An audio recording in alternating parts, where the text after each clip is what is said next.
বেদান্ত পাঠ করার অধিকার নেই, তুমি শুধুই হরিনাম করো।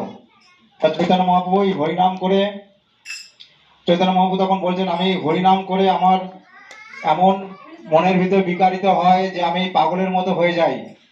আমি পাগলের মতো হয়ে আমি কি করি, আমার কোনো বাহ্যিক জ্ঞান থাকে না। আমি রাস্তাঘাটে সব জায়গায় হরিনাম করি, আমার সঙ্গবদ্ধ হয়ে শুধু হরিনাম কীর্তন করি, কখনো হাসি কখনো কান্না করি। তো হরিনাম কীর্তনেই আমি মত্ত হয়ে থাকি। তাই এই হচ্ছে দৈন্যতা।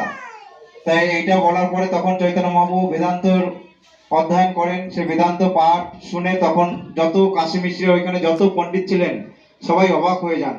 অবাক হয়ে সবাই তখন চৈতন্য মহাপ্রভুর কাছে শিষ্যত্ব গ্রহণ করেন।